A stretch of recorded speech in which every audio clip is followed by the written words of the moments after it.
Welcome back, guys, to Warzone Whispers. Use headphones for the best experience. But some stories are not suitable for younger audience. Watch this video on your own risk. If you are new here on channel, hit that subscribe button and it's free. Okay, here we go. My name is Captain Viktor Mikhailov, commanding officer of the Soviet Nuclear Submarine K-429, Northern Fleet, 1983. The Arctic is our graveyard, our hunting ground, and our silence. They say the ice above keeps secrets, but I learned it listens too. The Arctic night never ends. It presses against the hull, turning steel into a coffin. Inside, red emergency lights wash over the faces of my men, faces pale and sweating, breath forming mist even in the recycled air. The sonar hums like a restless ghost. Every ping bounces off something beneath us, something moving, something not supposed to be there. Captain, depth 900 meters, reports Lieutenant Yashin, his voice trembling. But there's movement under us. Large mass. No propulsion detected. I lean closer to the sonar screen. The echo trails like a heartbeat. 1, 2, pause. 1, 2, pause. Then silence. The Arctic floor shouldn't have a pulse. We were running silent operations, tracking NATO submarines beneath the Barents Sea. But this was no submarine. The Soviet Navy's maps showed only endless abyss below this ice shelf. Yet the readings suggested caverns, vast hollow pockets, like lungs in the frozen seabed. Maybe a false reading. I say, though I don't believe it. Recalibrate the sonar. Yashin obeys. His hands shake. Recalibrated, comrade captain. But the signal persists. It's alive. A shiver crawls up my spine. I've spent a lifetime underwater. I know the sound of whales, seismic tremors, collapsing ice shelves. This sound, it felt aware. The crew murmurs, whispering old sailors' tales. The ice serpent, the Arctic leviathan, ghosts of submariners lost in the Cold War abyss. I silence them with a glare, but even I feel their fear, seeping through the metal walls. Maintain course, I order. Speed 1 knot. Passive sonar only. The submarine creeps forward, a steel serpent slithering beneath frozen death. The creaks of the hull echo like bones cracking under pressure. Then the temperature drops. Not in the readings, no, in the air. Frost begins to gather around the periscope handles. My breath turns to ice crystals. Engineering. Report temperature malfunction. I call through the intercom. No response. I call again. Static. Only a faint whisper behind the noise. Like a human voice buried deep beneath water. Captain, Yashin whispers. You hear that? The whisper grows louder. A distorted murmur, fragmented Russian words, something about return, and under the ice. But the voice doesn't belong to anyone on board. It's calm, ancient, and almost sorrowful. We cut power to sonar, silence. Yet the voice continues, as if it doesn't need electronics at all. I sent Petrov, my chief engineer, to check the engine room. He's a war veteran, fearless. 10 minutes pass. 15. He doesn't return. I order a search team. They find his flashlight floating in the bilge water. No sign of him. Just his cap, wedged in the pipes. The men look at me for answers I don't have. We surface to periscope depth, hoping for contact with Fleet Command. Static again. The Arctic sky above is pitch black, no stars, no northern lights. Only a thick fog that swallows the horizon. Even the compass starts to spin. Magnetic interference. Impossible at this depth. Yashin turns to me, voice cracking. Sir, this area, it wasn't on any navigation chart. I checked the map. He's right. The coordinates put us somewhere between Soviet and Norwegian zones. A blank sector known unofficially as Zone 13. Classified, restricted. Even admirals whispered about it in secrecy. Rumors said a Soviet exploration sub vanished here in 1968. Officially, equipment failure. Unofficially, contact with something beneath the ice. Suddenly, the sonar blares a long, distorted note. The mass below us moves. It rises, slowly, deliberately. The steel beneath my boots vibrates as if something vast is brushing against the hull. Then bang, a violent jolt knocks us sideways. Lights flicker, instruments go dark, emergency klaxons scream. My men stumble, shouting, pressure breach, lower deck. Seal bulkheads. Power loss in aft compartment. I grip the periscope, staring into black water. For a split second, before the ice fog devours it, I see something outside. A colossal eye, pale and lidless, the size of our torpedo hatch. It blinks once, releasing a shimmer of blue light that pierces through the murk. The entire ocean feels alive, pulsing with something ancient, something that has waited for us. I whisper under my breath, Mother of God. Then the eye vanishes. The sonar goes silent. No readings, no sound, only the low hum of fear crawling through the submarine. I turn to my men, steadying my voice. All stations, battle alert. I don't know what that thing is, but it knows us now. A deep metallic groan echoes from the hull, something scraping along it like claws. The men's faces drain of color. Yashin mutters, "It's marking us, Captain." And somehow, I know he's right. The Arctic has always belonged to the cold, to the forgotten. Tonight, it has claimed something else us. The submarine trembles like a living thing, moaning under pressure. Every rivet feels like it's screaming. We descend, not by choice, but because something pulls us. The ballast tanks haven't flooded, yet the K-429 sinks as if a hand grips its hull and drags it downward. Engines full reverse. I shout, ballast purge now. Yashin and the helmsman scramble, flipping switches, pulling levers, their faces glistening with fear. The depth gauge spins like a compass in a storm. 950 meters, 1100, 1300, then it freezes. The dials rattle. Nothing responds. Propulsion offline, Comrade Captain. Petty Officer Sidorov yells from engineering. The screws aren't turning. Something's wrapped around them. The lights flicker again. The red emergency glow gives every face a demonic shadow. The submarine's interior feels smaller by the minute. Walls closing in, the air thick with metallic cold. My breath forms frost on the periscope glass. What's our depth reading? I demand. Gauge is dead, sir. Sonar's fried. We're blind. Blind in the blackest ocean on Earth. Outside, something scrapes along the hull again, slow, deliberate. The sound vibrates through the steel, through my bones, like talons dragging across metal. Then a rhythmic knock. 3 times. Knock, knock, knock. Every man freezes.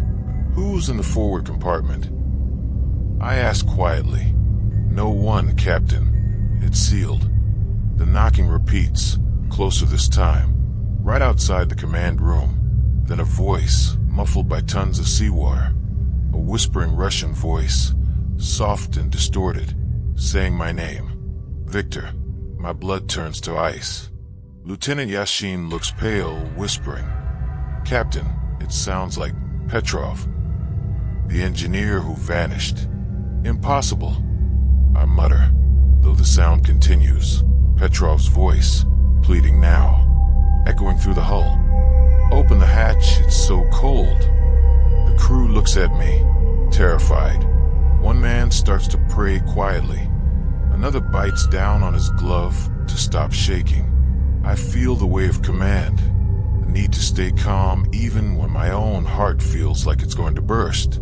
Maintain control, I bark. Nobody moves until I say so. But inside, I'm fighting panic.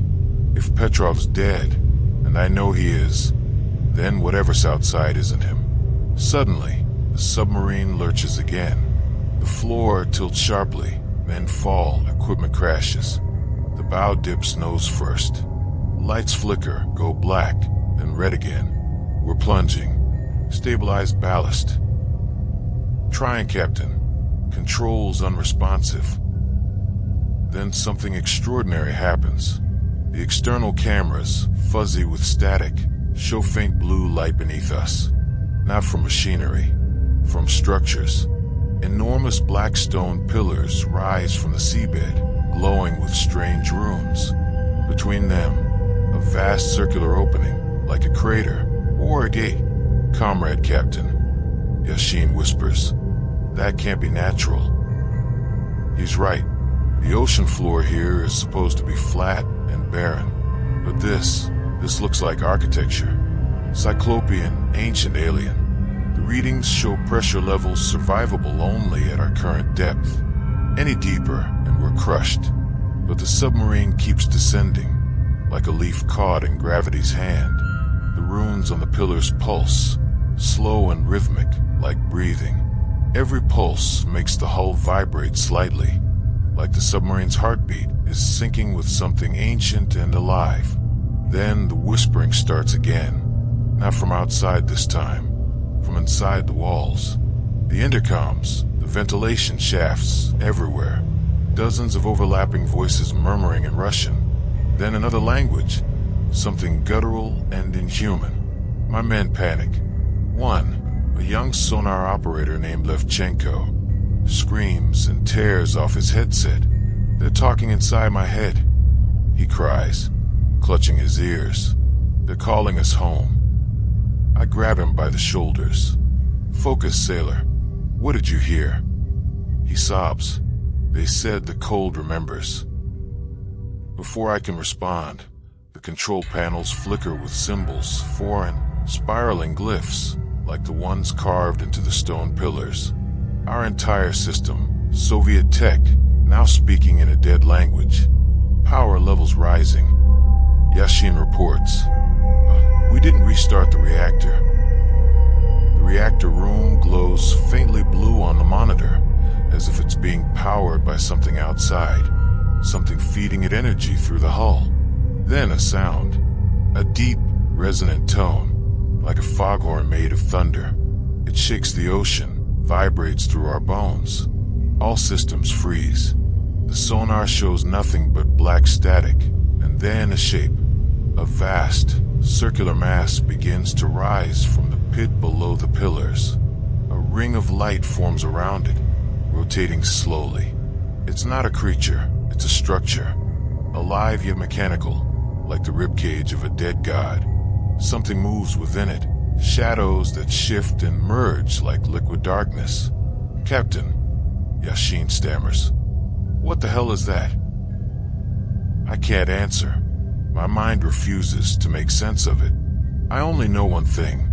The Arctic isn't just ice and sea. It's a tomb, and we've just opened the door. The noise grows louder. My instruments fry. The magnetic compass spins uncontrollably. Every man on board feels the same pressure in their skull, a presence watching us. Then, from the depths of the pit, a light explodes upward, a beam of blue-white energy that engulfs the submarine. The hull creaks, screams. Men cover their ears, shouting in agony as their noses bleed. The light passes through us like it's scanning. Every bulb shatters. Every gauge dies. Then silence. We float motionless. The engines restart on their own, humming softly. Depth, 800 meters. Somehow we've risen. But outside the portholes, there's nothing. The runes, the pit, the pillars, all gone. Only dark water, as if it never existed. The men collapse in exhaustion and terror. I slump into my command chair, shaking, staring at the flickering instruments. I hear Yashin whisper, "Did it let us go?" No one answers. Then a faint tapping resumes. Knock, knock, knock. This time, it's coming from inside the bulkhead behind the walls. I stand, approach the sound, and place my hand on the steel. The metal is warm, and when I pull my hand back, frost is formed in the shape of a handprint pressing from the other side. The handprint on the metal fades slowly, leaving behind a thin crust of frost. No man speaks. The silence is heavier than the ocean outside. Every creak of the hull sounds like a scream swallowed by pressure. I stare at the steel where that impossible mark appeared, feeling the faint warmth still radiating through the metal. Petrov's voice, his ghost, keeps whispering in my mind. "Open the hatch, it's so cold." "Captain." Yashin's voice cuts through the quiet, shaky but professional. "We're receiving something on the shortwave channel." "What channel?" "We're in blackout range." He hesitates. It's not a Navy frequency. It's old. Pre-1960s Soviet code. Static fills the control room. A long hiss like wind across the tundra. Then a voice breaks through, mechanical, distant, male, with that clipped military accent of an earlier generation. "This is K-129. Do not descend further. The gate must remain sealed." The crew exchanged terrified glances. K-129 was a submarine lost in 1968, officially sunk near Hawaii. But the message we hear is coming from beneath us. I grab the headset. "K-129. This is Captain Viktor Mikhailov of K-429, Northern Fleet. Identify yourself." Nothing. Then, faintly, "You woke at leave, before it remembers." The signal dies. Replay that. I bark, but when Yashin tries, the tape comes out blank. I sink back, mind racing. The command structure drilled discipline into us, but no training prepares a man for ghosts in the radio. The Arctic has always been a graveyard for steel and souls. Maybe some signals never stop echoing here. "Captain," Sidorov calls from engineering, his voice trembling through the comm. "Reactor level stable, but I'm picking up radiation spikes in the aft compartment." "Spikes?" "Yes, sir. Like we're being scanned again." Before I can respond, the intercom crackles. A woman's voice, soft, almost gentle, whispers in Russian. "Victor, do you remember the sea before it froze?" The men stare at each other. I recognize that voice. My wife, Anya, dead 5 years. "Turn that off." I roar, but Yashin's pale face tells me the truth. Nothing's transmitting. The intercom is off. The submarine hums again, its systems flickering like a heartbeat. For a brief second, the lights dim, and we see them. Shadows on the walls. Human shapes. Faint silhouettes of men standing in the corners, unmoving, heedless of the laws of light and logic. "Captain, what are those?" Yashin stammers. I grip my pistol. Hallucinations, a lie. Lack of oxygen, stress. Nothing else. But deep down, I know they're real. They stand like sailors at attention, uniforms tattered, eyes black voids. Each of them bears the insignia of lost Soviet subs, boats that disappeared decades ago. Then, the radio flickers again. This time it's clearer. To any surviving vessel, this is Command Base Polyarny, transmitting distress signal. February 1968. Reactor containment breach. We failed to close the gate. Static. Yashin stares at me. "Captain, that's a recording from before we were even born." I don't respond. My hand trembles around the mic. If this is true, then the thing beneath the ice, the pit, the symbols, the eye, it's not new. It's something ancient. Something our Navy found before and buried. The crew starts breaking. One man vomits. Another starts praying in Ukrainian. Levchenko sits on the floor, whispering the words the cold remembers over and over. "Enough," I shout. "We are Soviet sailors. We hold the line." but the steel under my boots answers with a groan, a low moan, like a voice deep within the hull. It doesn't sound like the ocean. It sounds like something inside. The temperature drops again. Frost blooms across the dials, crawling like veins. The air feels charged, like before lightning strikes. Then another knock. Knock, knock, knock. Only this time, it's from the periscope tube above. Something's outside, Yashin whispers. I climb the ladder and press my eye to the periscope lens. The Arctic blackness shifts, faint beams of bioluminescent light pulsing through the water. For a moment, I see what looks like shapes, dozens of figures drifting upward through the dark. Human forms, limp and still, rising from below. Their faces pale, uniforms torn, hair floating like seaweed. The corpses of Soviet sailors. Then one of them turns, his eyes open, glowing faint blue, and he stares directly into the periscope. His lips move, mouthing words that form fog inside the glass. We never surfaced. I recoil, heart hammering. The periscope lens ices over instantly. Yashin calls out. Depth stabilizing at 700 meters, sir, but something's attached to us. I rush to the sonar station. The screen flickers with faint outlines, hundreds of shapes surrounding the sub, clinging to the hull like barnacles.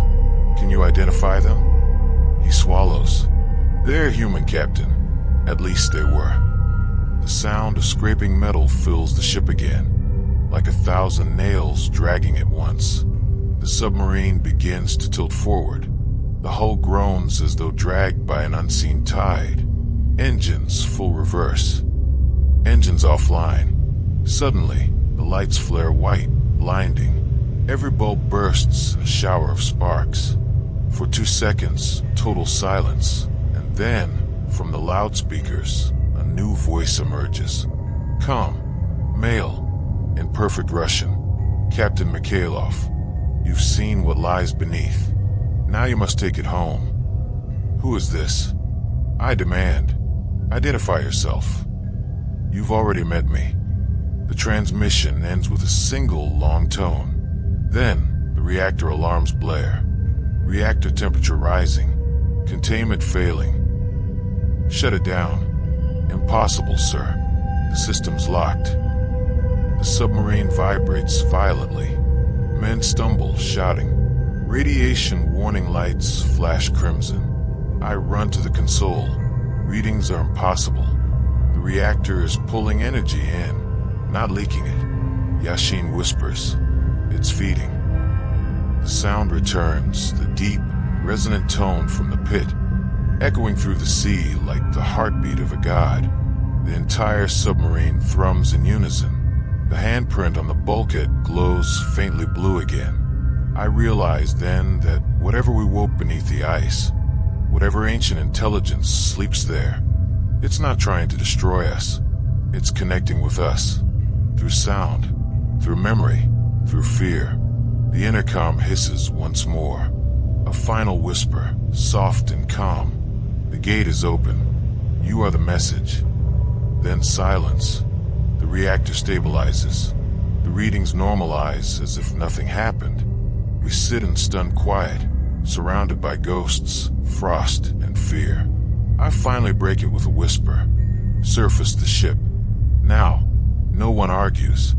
As the submarine begins its slow rise through the black Arctic water, I stare at the bulkhead, at that faint glowing handprint. The warmth has returned. Something followed us. The K-429 rises slow as a corpse through black water. Every meter upward feels heavier, as though the ocean itself resists our escape. The hull creaks, whispering like old wood. The sonar is dead, navigation unreliable, and my crew, my once proud Soviet sailors, look like ghosts lit by the dim red emergency lights. Yashin keeps muttering coordinates under his breath, but I know he's lost. None of our readings match any chart. The Arctic above us is gone, replaced by a void that shouldn't exist. The compass needle spins like it's laughing at us. Depth 700 meters and climbing, he reports. His voice is hoarse, empty. Estimated surface in 20 minutes, Captain. Maintain ascent, I reply, but I can hear the doubt in my own tone. In my chest, a heaviness builds. It isn't fear, it's recognition. Something's inside the submarine now, something invisible but sentient. Every time I blink, I think I see movement in the corners, dark shapes reflected in the glass, vanishing when I turn. The ship groans again, not from pressure, from within. A sudden metallic clang echoes from the forward torpedo bay. Then again bang, like someone slamming the hatch from the inside. Forward compartment. I ask, "Empty, sir," Yashin says quietly. "Sealed since Petrov vanished." We all hear it again. 3 steady knocks, deliberate, rhythmic. Knock, knock, knock. Then a pause. Then, faintly, "Viktor." I freeze. My name, whispered through steel, carried by something that should not have lungs. "Seal that compartment," I order. No one opens it under any circumstance. The men obey, but their faces are pale, eyes wide and hollow. Morale's gone. The chain of command is crumbling under the weight of the unknown. Minutes crawl by. The air is heavy with moisture and dread. I hear faint murmurs from the crew, some praying, some whispering names of family back home. The Arctic makes men quiet. This thing makes them haunted. The Geiger counter clicks once, twice, then bursts into frantic static. "Radiation spike, Captain." Sidorov calls from engineering. Origin unknown. Source, not the reactor. It's coming from aft sleeping quarters. I grab my pistol and motion for 2 sailors to follow. The corridor is narrow, the light dim and flickering. Frost covers the pipes, and the air smells faintly of brine and ozone. As we move closer, the clicking grows faster. The walls vibrate softly. Then we hear it, breathing, deep-labored, like something huge inhaling behind the metal. We reach the compartment door. Frost crawls over it, spreading fast like veins. One sailor whispers, "It's freezing from the inside." I press my ear against the steel. Something moves behind it. A slow scrape, a dragging step, a wet sound like flesh against metal. I hear whispering in Russian, dozens of voices layered together. "Down here. We remember down here we wait." Suddenly the temperature plummets. Our breath fogs instantly. The frost on the door starts melting from heat, then freezing again. The sailor beside me panics, slamming the lock shut. "We need to weld this door, Captain." Before I can respond, the lights flicker out, total blackness. Only the Geiger counter's frantic ticking fills the dark. Then a glow, a faint blue shimmer leaking from the edges of the door, pulsing in rhythm with the heartbeat. "Back. Move," I shout. The light brightens, and for one moment, through the glowing steel, I see shapes pressing against the door from the inside. Hands, faces, mouths open in silent screams. The metal flexes as if something on the other side is alive. Then silence. The glow dies. The temperature rises again. When I finally open the door, there's nothing. Just bunks, frost, and Petrov's uniform folded neatly on the floor. I retreat to the command room. My hands won't stop trembling. Yashin looks at me, eyes full of fear. "Sir, you look like you've seen." "Don't," I interrupt. "Just keep the ship steady." He nods, but his hands are shaking on the controls. Then, our sonar flickers back to life on its own. Static, then a blip, another, then hundreds. "What the?" Yashin leans forward. "Captain, we're surrounded." The screen shows dozens of moving contacts, small, human-sized, circling the submarine at varying depths. They're cold, dead echoes, but they move with intelligence. Outside, the faint glow returns. Not one, but many bluish lights drifting in the black water, like lanterns carried by the dead. The entire crew gathers silently at the portholes, staring. The lights hover close to the hull, illuminating faces, dozens of them. Men in Soviet uniforms, floating upside down, eyes wide open, their mouths moving without sound. Yashin whispers, "It's the lost fleet, every sub that vanished." Then, through the radio, every speaker on the K-429 comes alive at once. Static. Then a single voice. "Captain Viktor Mikhailov, the ice remembers what we built beneath it. It remembers you." The voice isn't from any human throat. It's deep, ancient, mechanical, yet personal. It vibrates through the bones. "Identify yourself." I shout into the mic.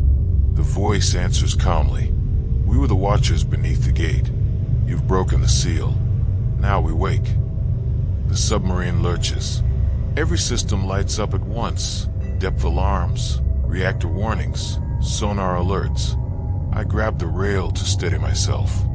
"Captain," Yashin yells. "We're being pulled down again fast. Depth 700, 800, 900. Reverse thrusters. Engines offline again." The hull groans louder than ever. The sound of cracking metal echoes through the corridors like a scream. Then, through the glass of the sonar display, I swear I see something. An outline beneath the swarm of glowing figures. Gigantic. Winged. A serpentine mass coiled around the seabed, breathing slowly. Its eyes two enormous blue fires that open and fix on us. Every man aboard feels it. An ancient hunger awakening in the deep. The voice returns, softer now, almost soothing. "Do not fear. You came to find power, and power has found you." I shout back. "We came for survival, not damnation." No response, only laughter. Not cruel, but hollow, echoing through the hull. Then, the lights explode again. Darkness. And in that darkness, I feel the ship stop falling. The water around us is still. When the emergency lights flicker back on, every man is gone. The control room is empty. Only me. The hum of machinery and the faint handprint glowing on the console. Same shape as before, pressing upward from beneath. I whisper, "What do you want from me?" The intercom answers in my own voice. To remember. The hull moans one last time, then silence. The Arctic around me feels infinite, and for the first time, I realize we never left the depths. We're still descending, just not in any way the instruments can measure. The K-429 floats in stillness, a silence so pure it hurts. My breath fogs in the frozen air as I sit alone in the command chair, surrounded by flickering red lights and the soft hum of machinery that should be dead. The crew is gone, vanished like smoke.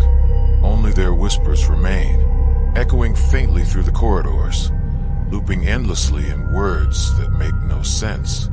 The gate remembers, the gate remembers. I try the intercom. Engineering. Yashin. Sidorov. Anyone. Nothing. Only a slow, rhythmic knocking from the deck below. Knock, knock, knock. The sound rises through the steel, steady as a heartbeat.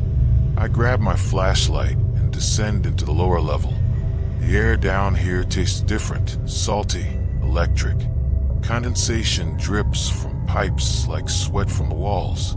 When I reach the reactor chamber, I stop breathing. The reactor is glowing, not with the normal orange of heat, but with a cold, pulsing blue, identical to the runes we saw carved into the underwater pillars. They pulse in rhythm with the knocks. And floating before the reactor, weightless in the air like a man caught in a dream, is Yashin.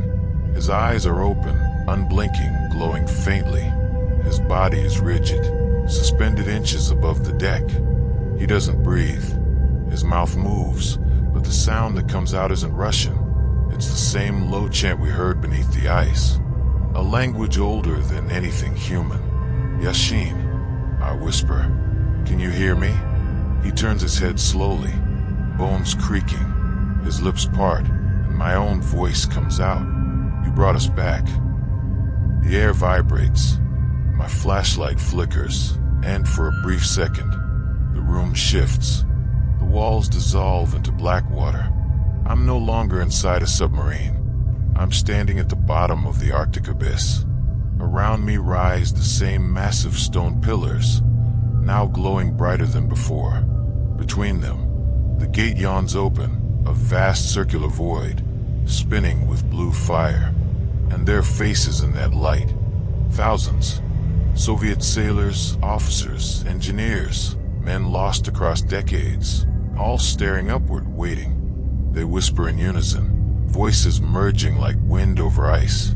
Wake it, wake it. I stagger back, blinking, and suddenly I'm back in the reactor room. Yashin collapses to the floor, his body limp. The blue glow fades from his eyes. I kneel beside him. Yashin, answer me. He opens his mouth, blood spilling from his lips. It's not water, Captain. It's memory. Then his head falls back. Still, I press my hand to the deck. The metal is warm again, heartbeat steady beneath it. The submarine moves on its own. I feel the vibration through the hull. Engines spinning, ballast shifting. The ship turns, descending once more. I run back to the command room, gripping the rails as the vessel dips nose first. Outside the portholes, the dark water gives way to faint light below, an ocean glowing like a heartbeat. The gate is reopening. Damn you, I whisper. You won't take me too. I grab the emergency scuttling lever, the self-destruct failsafe every nuclear sub carries for secrecy. The key turns easily in my hand, but when I pull the lever, nothing happens. The system rejects me. On the console, new words appear, glowing letters in that same alien script. Denial. You are needed. The ship's voice, the machine's voice, fills the air, calm and toneless. Captain Viktor Mikhailov, you are the command link. Without you, the message cannot complete. What message? I shout. The sea is not dead. It remembers every command ever spoken in its depth. You gave yours. Now obey. The periscope tube above begins to drip water. Just a drop at first, then a stream. The pressure holds, but the water that leaks isn't seawater. It's black, thick, almost oily. It slides across the floor like ink, crawling against gravity. I back away, gun raised. The black liquid stretches upward, forming shapes. Limbs, faces, my crew, Yashin, Petrov, Levchenko, all of them standing in silence, their eyes hollow. Stay back. I fire. The bullet passes through the figure of Petrov. It splashes like water, reforming instantly. Then they speak together, a chorus of whispers.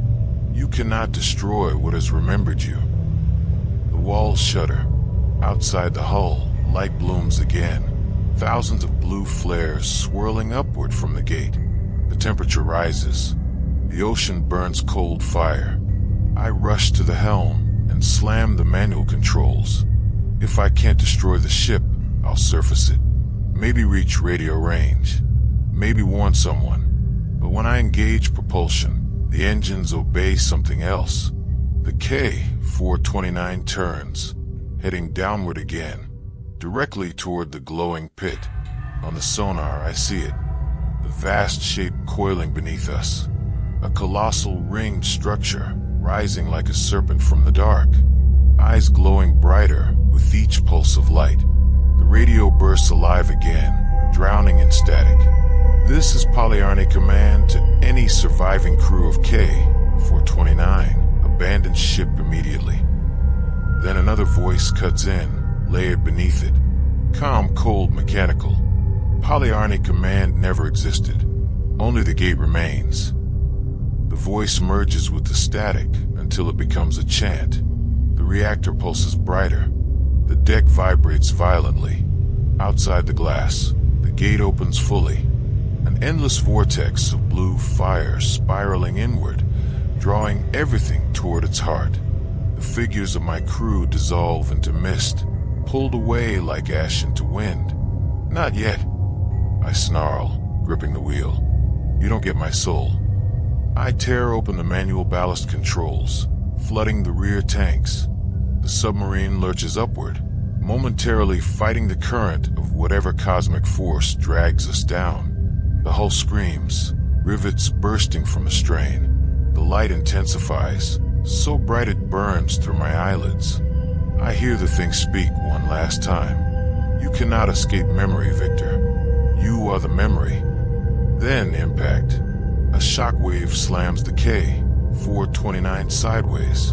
The sound of tearing steel, crushing pressure. Darkness swallows everything. When I open my eyes again, I'm floating. No gravity, no sound. Just a faint hum, like a heartbeat somewhere in the deep. Through the shattered porthole, I see the ocean again, but different. The light is gone. The gate is closed. The submarine rests silently on the seabed. Its reactor dead, its systems cold. I'm alive but alone. And faintly, through the intercom, a new sound begins. A transmission. My own voice, repeating over static. This is Captain Viktor Mikhailov, K-429. Do not descend further. The gate must remain sealed. My blood freezes. The message from Section 3. The one we heard at the beginning, it's me. Time isn't a straight line here. The Arctic doesn't keep time, it keeps secrets. I don't remember how long I floated there. Could have been minutes, could have been days. The Arctic beneath the ice doesn't care about time. It just loops it, folds it, buries it under pressure until even thought feels slow. My body is weightless, my mind scraping along the edges of sanity. Every sound, every flicker of movement echoes 100 times before dying out. I can't tell which are real anymore, or which belong to the thing that woke up. The emergency lights flicker one by one, red and weak. The K-429 lies half buried in the seabed, its hull torn open, jagged like the ribs of a dead leviathan. I float through the corridor that once led to the sonar room. The walls are warped, the paint peeled back like scorched skin. I see names scratched in the steel. Sidorov, Petrov, Yashin. Each one crossed out with something sharp. A whisper follows me. Captain. It comes from behind, soft, pleading. I turn. A shadow floats in the narrow corridor. Human-shaped, but translucent, shimmering like oil. Its eyes burn faintly blue, the same color as the gate's light. Yashin. I whisper. The figure drifts closer. Its features flicker, sometimes human, sometimes a reflection of myself. Why didn't you stay with us, Captain? The voice is layered, like a radio signal replaying itself. You left us in the dark. I tried to save you, I say, gripping the bulkhead for balance. The figure's face splits into a smile that shouldn't exist, too wide, too hollow. The dark doesn't want saving, it wants remembering. The corridor walls bend inward. The sound of groaning metal rises like a chorus. The submarine isn't stable, it's breathing. Each breath sends a tremor through my spine. I push forward, crawling past flickering wires and drifting debris, heading toward the command room. The hatch resists me.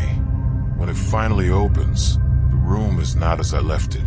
The windows show not the dark ocean, but an endless, frozen wasteland under a black sky. The sea above has vanished. We are beneath the ice, yet the ice stretches like an inverted sky. Blue veins glowing faintly, like arteries of light. On the console, the transmission panel crackles again. This is K-429. The gate remains sealed. Repeat, the gate remains sealed. My own voice, looping endlessly. I reach for the control switch, but when I touch it, I feel warmth. The panel pulses like skin. The submarine is alive. Who are you? I whisper into the mic. You are. The voice answers. You spoke first. The sea listened. Now it repeats. The radio hisses. Through it, faintly, I hear the sound of hundreds of voices whispering in unison. Russian, English, something older beneath them all. They chant words that no living throat could shape. Syllables carved from water and void. Then the glass of the periscope shivers, frosting over in seconds. Shapes move within the ice. Faces pressed against it from the other side. Mouths open in silent screams. The frozen echo of every crew that ever vanished under these waters. I slam my hand against the glass. What do you want from me? The faces stop moving. All at once, they turn their gaze toward me. Their eyes glow blue. The sound fades, replaced by one single, quiet voice. Remember us. And then they melt away. The ice outside begins to fracture. Cracks spreading in perfect geometric lines, forming a sigil that burns with light. The submarine shakes violently, alarms blaring again. Systems power up one after another, sonar, reactor, propulsion, all on their own. The K-429 rises slowly, breaking free of the seabed, drawn once again toward the gate. I fight the controls, but the levers move without me. It's like the ship has chosen its course, and I'm just a passenger now. The sonar pings. Once, twice. Then the monitor lights up with impossible readings. Objects surrounding us, circling the sub. I squint and my heart stops. They aren't enemy vessels. They're submarines, dozens of them. Old Soviet, American, British. Ghosts of the Cold War, all converging in silence. Their hulls are covered in frost and symbols I've never seen. The same ancient language carved into stone beneath the ice. They form a ring around the gate, motionless, like worshippers at an altar. The K-429 drifts to the center. The blue light returns, brighter this time, bleeding through the water, illuminating the faces of every dead sailor floating in the dark. Their eyes open. They rise slowly, surrounding the sub like a halo of corpses. I try to breathe, but the air burns cold in my lungs. My hands shake as I reach for the log recorder. Captain Viktor Mikhailov, Soviet Navy. If anyone ever finds this transmission, the Arctic is alive. It remembers. Every voice, every war, every scream. It records them all. The ice is not a barrier. It's a memory vault. We broke it open. As I speak, the lights dim again. The blue glow seeps into the metal. My reflection in the console shifts. My eyes flicker blue for a heartbeat, then fade. Captain, the voice whispers again. You cannot leave what you've joined. The ship groans. A sound like distant thunder rolls through the depths. The other submarines begin to sink, one by one, dissolving into trails of light, absorbed by the gate below. And then silence. The K-429 stops moving. The sea outside turns black again. I think it's over, but the intercom clicks. A single word in Russian echoes through every speaker, a word no one aboard ever programmed into the system. Protolzate. Continue. The hull lights flicker once more. Outside, the ice above begins to move. Not melt, not crack, move. Like a living creature shifting in its sleep. And deep within that endless frozen ceiling, something enormous stirs. Its shadow stretching miles across. Its outline vaguely human but vast. Ancient, impossibly old. I whisper to no one. My God, what have we awakened? The lights go out. The hum of the reactor dies. Then, faintly, I hear it again. My own voice, from somewhere deep within the hull. This is Captain Viktor Mikhailov, K-429. If you hear this, it's already too late. And from the darkness, a second voice replies. whispering right behind my ear. "Welcome back, Captain." The blackness around me thickens until it feels like ink pressing against my skin. I can't tell if I'm breathing air or water anymore. The K-429 drifts silently through the abyss, its lights dead, its engine still, yet somehow it moves, pulled by something vast and unseen. The steel around me creaks like old bone. Every sound echoes too long, as if the walls are whispering back. The instruments on the console flicker with strange readings, hieroglyphic characters scrolling across the screens. They aren't Russian, they aren't human. The symbols shift and twist into patterns that pulse with faint light, like they're alive or aware. I try to shut them off, but the controls don't respond. When I look closer, I realize the buttons aren't metal anymore. They're flesh, soft, warm. The ship has changed again, merging with something else. The machine is no longer mechanical, it's becoming organic. A low hum rises from below decks. It sounds like breathing. I grab my flashlight and head down the corridor. The walls sweat with condensation, but the moisture isn't water. It's black, oily, and it moves against gravity, crawling upward toward the ceiling. I step carefully, the beam of light shaking in my trembling hands. Halfway down the passage, I hear voices, dozens of them. My crew, Yashin, Petrov, Levchenko, all speaking at once, their tones calm, collected, in perfect unison. I follow the sound to the reactor chamber. The door is open. The room is glowing blue again, brighter than ever. The reactor core pulses like a giant heart, its rhythm perfectly in sync with my own heartbeat. Around it, my crew stand in a circle, facing inward. They are naked, their skin pale as ice, veins blackened and pulsing faintly. Their mouths move, whispering that same impossible language, the one carved into the ice beneath the Arctic. "Stop," I shout. "You're not human anymore." Yashin turns slowly. His eyes are gone, replaced by two burning orbs of light. His mouth opens, and when he speaks, it isn't his voice. "We were never human to begin with, Captain. We are the memory that dreamed of men." The others turn too. The words echo from every throat. "The gay has awakened. The sea remembers. You must remember too."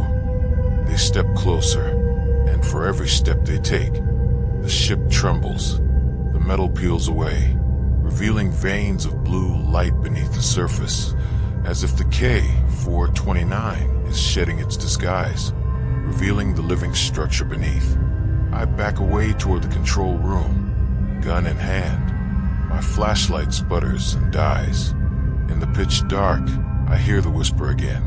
This time it's inside my head. "Don't run from yourself, Viktor. You opened the gate. You belong to it." The walls begin to ripple like waves. Faces form briefly in the metal. Faces of sailors, enemies, strangers. Some wear uniforms from different eras. German U-boats, British divers, American submariners. All the dead who vanished in the Arctic depths. They speak as one. The ocean is the archive. The ice is its vault. We are the records of war. I stumble backward, nearly falling into the navigation pit. My fingers brush against the comms panel. Still warm, still alive. Static floods the speakers, then a faint voice breaks through. "This is K-19, do you read me? Anyone, please respond." K-19, the Widowmaker, a submarine lost decades before I was even born. I stare at the speaker, unable to breathe. "Who is this?" I whisper. "We're trapped in the light. It's not water, it's..." The voice cuts out, replaced by a low, rumbling growl. Something massive moves outside the hull. Through the cracked viewport, I see it. A shadow larger than mountains, gliding silently past. For a moment, it looks human, then serpentine, then something with too many limbs to count. It carries the silhouettes of submarines, ships, and corpses tangled in its wake, all moving as one organism. Its single eye opens, the same cold blue light that has haunted us from the start. The entire sea around me vibrates as it speaks. No sound, just vibration. A voice felt rather than heard. All wars feed me. Every command, every death, every sinking. You built your weapons in my depths and called me silent. But I listened. I remembered. I gripped the console, fighting to stay upright. The hull screams as the submarine is drawn toward the creature's immense shadow. Why show yourself to me? I shout, because you are my echo. It replies. Every captain who ever gave an order left a scar in my memory. You were the last to awaken me. You carry the final command. My throat burns with panic. What command? To continue. The same word. The same cursed order that has haunted me since the intercom whispered it. Portals 8. The sea outside begins to twist. I see flashes of light, explosions, sonar bursts, the silhouettes of naval battles overlapping each other like ghosts. World War II, the Cold War, nuclear tests, submarines imploding under pressure. The ocean replays all of it at once. It's not water anymore. It's memory made visible. My knees buckle as the K-429 trembles violently. I crawl toward the manual release lever, desperate to open the escape hatch, even if it means drowning. But when I touch the metal, I see something impossible. My reflection stares back, but it's not me. The man in the reflection wears a different uniform. Older, Soviet insignia from the 1940s. His eyes glow faintly blue. He raises his hand, and so do I, unable to stop myself. You've always been here, Captain, he says. Every version of you, every life, every death. You've commanded the same ship 1,000 times, across 1,000 wars. You just forgot. I scream and slam my fist into the reflection, but instead of glass, it's water. The wall ripples, and a cold hand reaches through, grabbing my wrist. The skin is black and slick, strong as steel. It pulls me forward, and for a moment, I see flashes of all my past selves drowning, burning, screaming beneath the Arctic. Then silence again. The hand releases me. The wall returns to metal. The reactor hum fades to a heartbeat. Only my breathing remains. I sit in the dark, shaking, whispering to no one. If this is memory, then let it forget me. But somewhere deep in the hull, the ship whispers back. It never forgets. The silence doesn't last. It never does down here. It stretches just long enough for you to believe you're safe. Then it cracks open and something breathes through it. The K-429 vibrates again. A deep pulse like a heart restarting after death. The consoles light up one by one, not in red or green, but in cold blue. The same pulse I saw in Yashin's eyes. The reactor core thrums beneath my boots. I can feel it through the deck plates. A heartbeat that isn't mine. The ship is alive again, or maybe it never died. I reach for the controls, but my hand freezes halfway. The panel rearranges itself, symbols melting and reforming into that same alien language. Every letter glows like bioluminescent ice. Stop this, I whisper. I gave the order to end it. The intercom hisses softly before answering in my own voice. Orders are memory. Memory cannot be undone. I back away, breath fogging in the cold air. Outside the viewport, something shifts. The black ocean stirs, and faint lines of light begin to bloom far below, spiraling outward like veins through the dark. It's the gate, opening again. My reflection in the glass looks older, paler, my pupils faintly blue. I tear my eyes away and stumble toward the sonar station. The screen is alive with motion, thousands of contacts forming a ring around us. The other submarines, the dead ones, have returned. Old Soviet hulls. British markings, U.S. Navy silhouettes. They encircle the K-429 like a graveyard fleet, each one radiating the same blue energy. The ocean glows with a slow, rhythmic pulse that feels like breathing. I grab the mic. This is Captain Viktor Mikhailov of K-429. Identify yourselves. For a moment, static fills the air. Then voices answer, not one, but many, overlapping, distorted, timeless. We hear you, Captain. We remember you. The sound makes my skin crawl. It's not communication, it's recognition. They all know me. The ship lurches forward without command. The blue veins of light outside converge beneath the hull, pulling us toward the center. The gate swirls below, a colossal whirlpool of energy, black at its core, fringed with electric blue fire. I brace myself against the helm. No, I won't let it take us again. I hit the emergency ballast, but the lever burns hot, too hot to touch. The ship's systems respond with one word across every screen: initiating return. The K-429 tilts nose first into the abyss. The world outside becomes a blur of motion, light twisting into spirals, shadows of faces screaming silently from the water. I can't tell if they're the souls of the dead or fragments of the sea itself. Through the chaos, I see one figure floating just beyond the glass, a woman in a Soviet uniform, hair drifting weightless, eyes glowing blue. She raises a hand to the glass.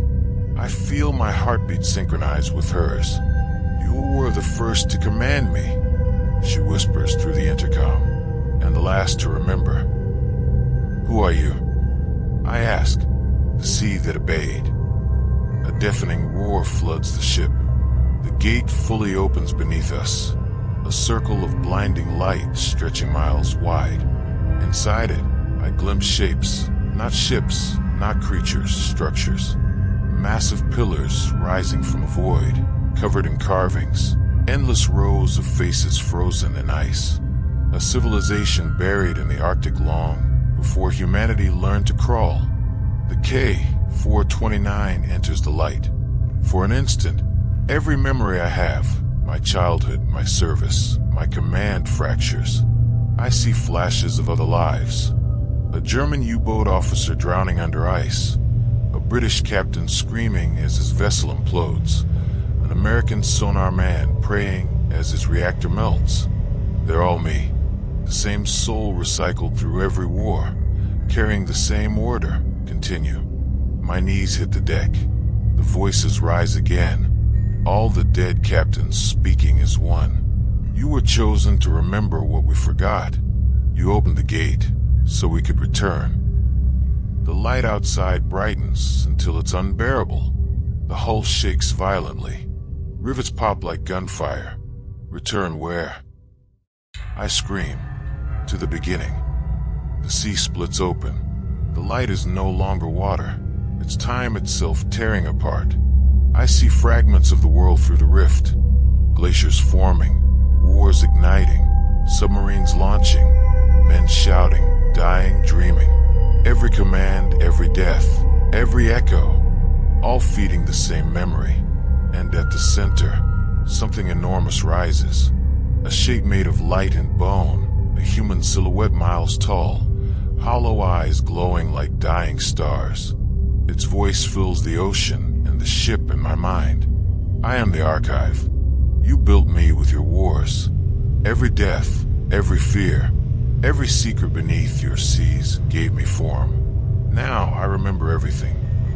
I stumble backward as panels explode around me. Fire burns cold blue. My ears ring with a sound that feels like millions of people whispering at once. You cannot destroy me, Captain. It says, you are me.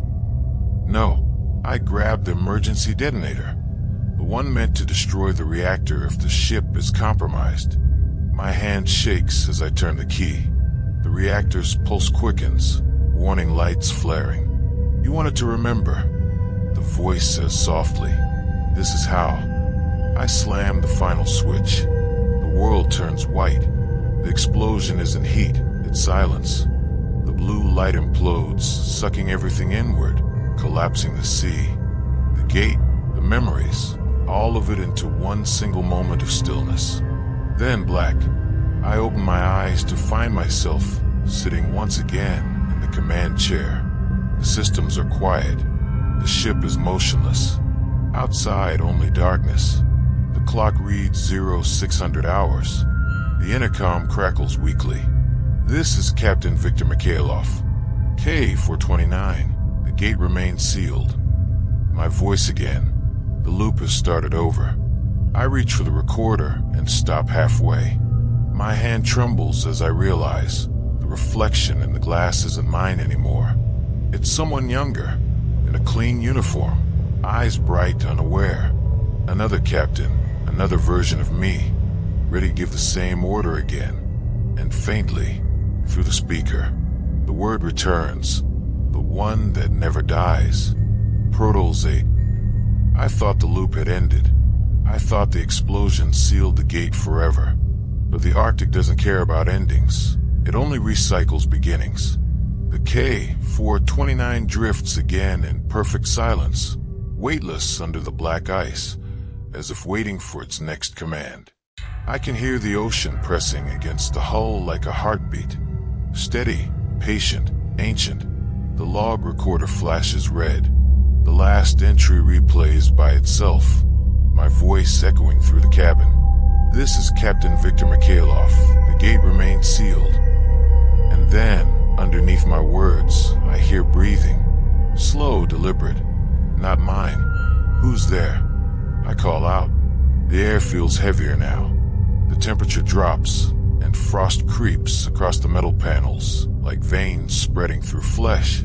The smell of salt and burning ozone fills the cabin. The ship isn't dead, it's waking up again. I move toward the viewport, careful, slow. Outside, faint lights shimmer below the ice. Not blue this time, but white. They pulse in a rhythm I've come to recognize, though I wish I didn't. The gate's heartbeat. It never stopped. I whisper to myself, no more. I ended you. The intercom clicks alive, crackling with distant static before a voice responds.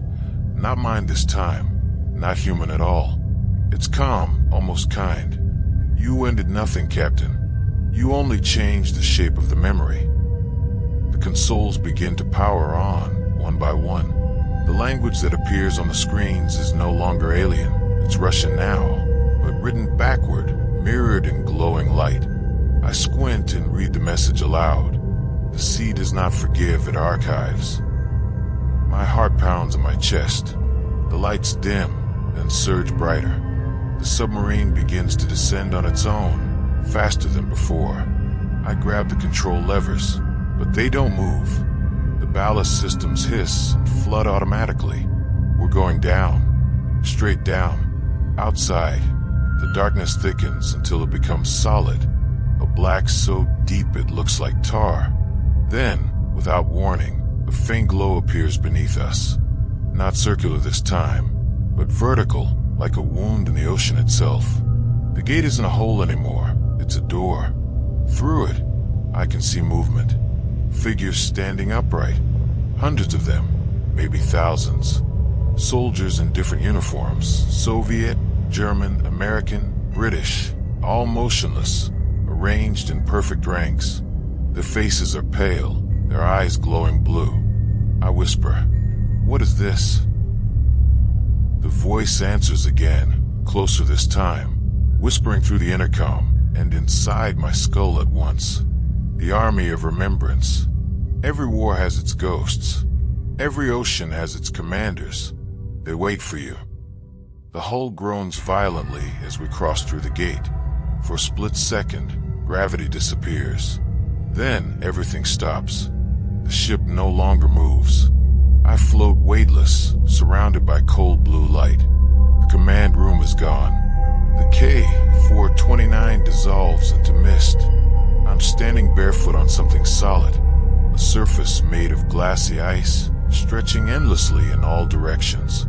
Above me, the sky ripples like water, full of faces and fragments of ships, drifting like memories trapped in amber. The figures I saw outside now stand before me in perfect formation, thousands of them, all captains, soldiers, sailors from every age of war. Their mouths move, whispering my name over and over. Viktor, Viktor, Viktor. At the center of the formation, a single figure steps forward. He wears the same uniform as me, only older, insignia faded, medals rusted. His face is my own, but scarred and cold. His eyes burn blue. He salutes. "Welcome home, Captain." I can barely breathe. What is this place? This is where commands go when they are finished. The archive of the sea. You opened it. I try to close it. You cannot close memory. You can only become part of it. He gestures around him, and I see that the soldiers behind him aren't standing. They're frozen in motion, every one of them caught in a moment of their last command. An endless army of unfinished orders. "You brought us here," he says. "Your voice was the final echo the sea needed. You carried the frequency of remembrance." I shake my head. No, I detonated the reactor. I destroyed the gate. And in doing so, you fused it to yourself. The gate is not a place, Viktor. It's a consciousness. It needed a host. The realization sinks in like cold water through my bones. The whispers, the looping voices, the way the ship responded to my thoughts. It was never haunting me. It was becoming me. I look down at my hands. They're glowing faintly blue. The veins beneath my skin pulse with light. I take a step back, but the ice beneath my feet ripples like water. My reflection stares up from below, eyes glowing brighter than ever. The other Viktor extends his hand. "Join the memory, Captain. The war never ends. It just forgets who started it." I feel something inside me fracture. My mind splinters with flashes of every war, every drowning, every explosion beneath these seas. Each version of me screaming, begging, remembering. The sound of all those lives merges into one endless tone, a frequency that isn't sound but memory itself. I fall to my knees. My hands press against the ice, and for the first time, I feel warmth coming from below, a heartbeat, enormous and steady. The sea's pulse, the archive. The other Viktor kneels beside me, his voice almost tender. "You understand now. The sea doesn't hate you. It keeps you, forever." The horizon glows bright blue as the frozen ranks of soldiers lift their heads in unison. A low rumble spreads through the ice. The light grows until everything becomes pure white. Then silence. When I open my eyes, I'm back in the K-429's command chair. The ship hums softly. The ocean outside is still. For a moment, I think it was a dream. Then I see my reflection in the glass. My eyes glow blue. The radio clicks on by itself. "This is Captain Viktor Mikhailov. K-429. Reporting status. Gate stable. Memory intact. Awaiting new orders." And from the static, a voice answers. Not human, not machine, but something between. "Orders received, Captain. Continue." The word echoes through the cabin, through my bones, through the ocean itself. Protols 8. They said the Arctic is where sound dies, but I learned that's wrong. It doesn't die here, it waits. It gathers in the cracks of the ice, in the rusted teeth of old submarines, in the lungs of men who thought they were alone. When the K-429 surfaced again, the world above was white and silent. The storm had passed. The ice field stretched endlessly, reflecting the dim orange of a sun that looked tired of burning. I stood alone on the conning tower, frost welding my gloves to the steel.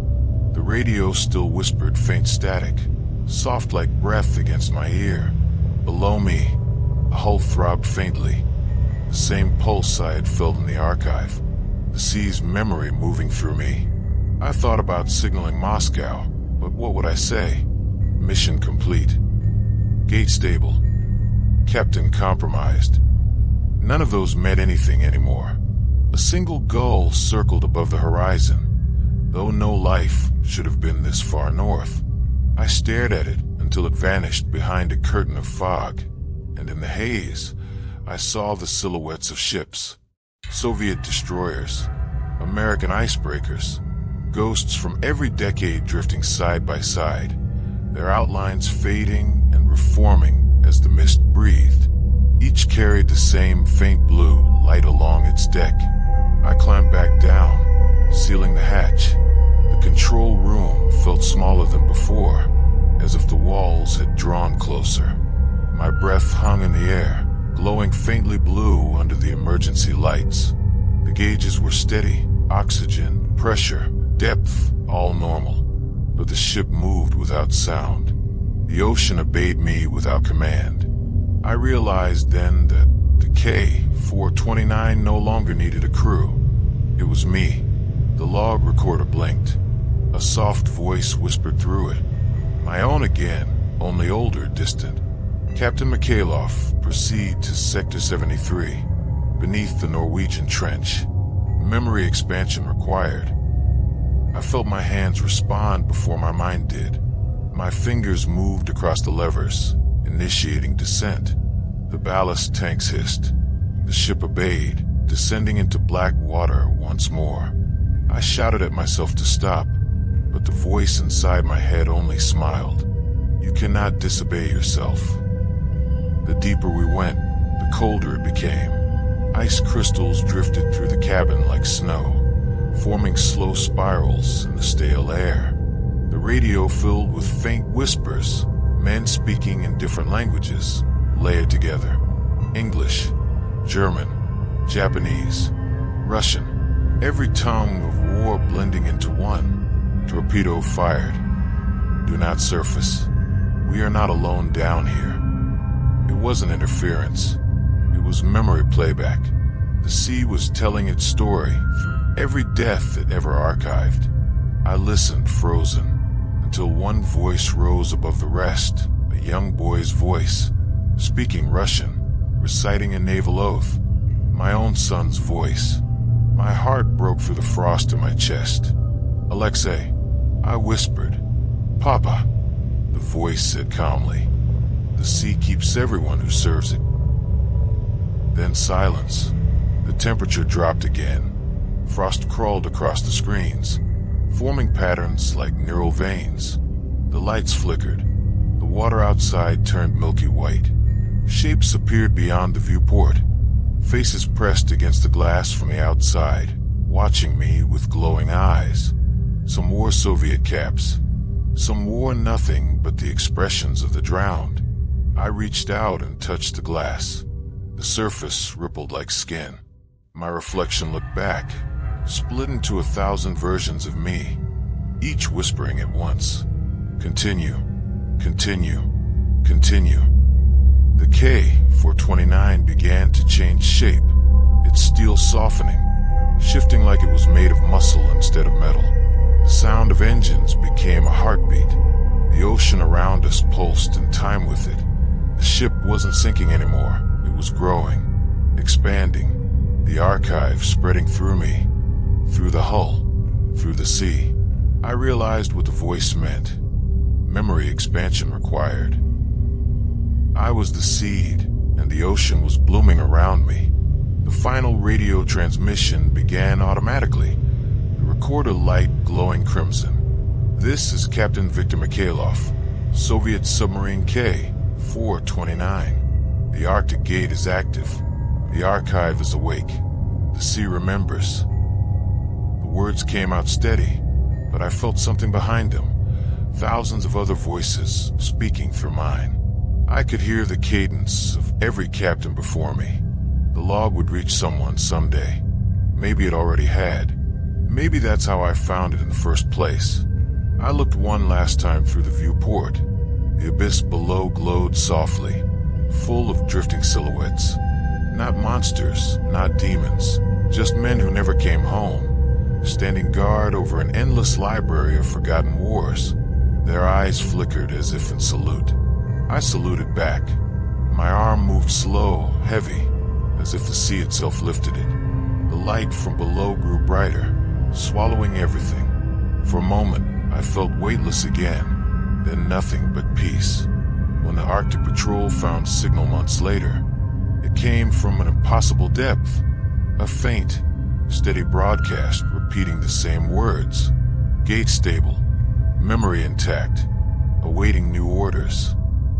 They never found a submarine, only a patch of ocean where the ice hummed quietly, glowing faint blue beneath the surface, as if something beneath was breathing.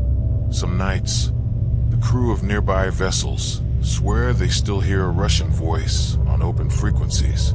Calm, professional. This is Captain Mikhailov. Continue mission. And then the static returns, stretching on like a heartbeat. The sea never forgets. It only waits for the next name to remember. So, thank you for watching. The shadows have more to tell. Join me in the next story. And don't forget to subscribe to the channel and share your thoughts in the comments.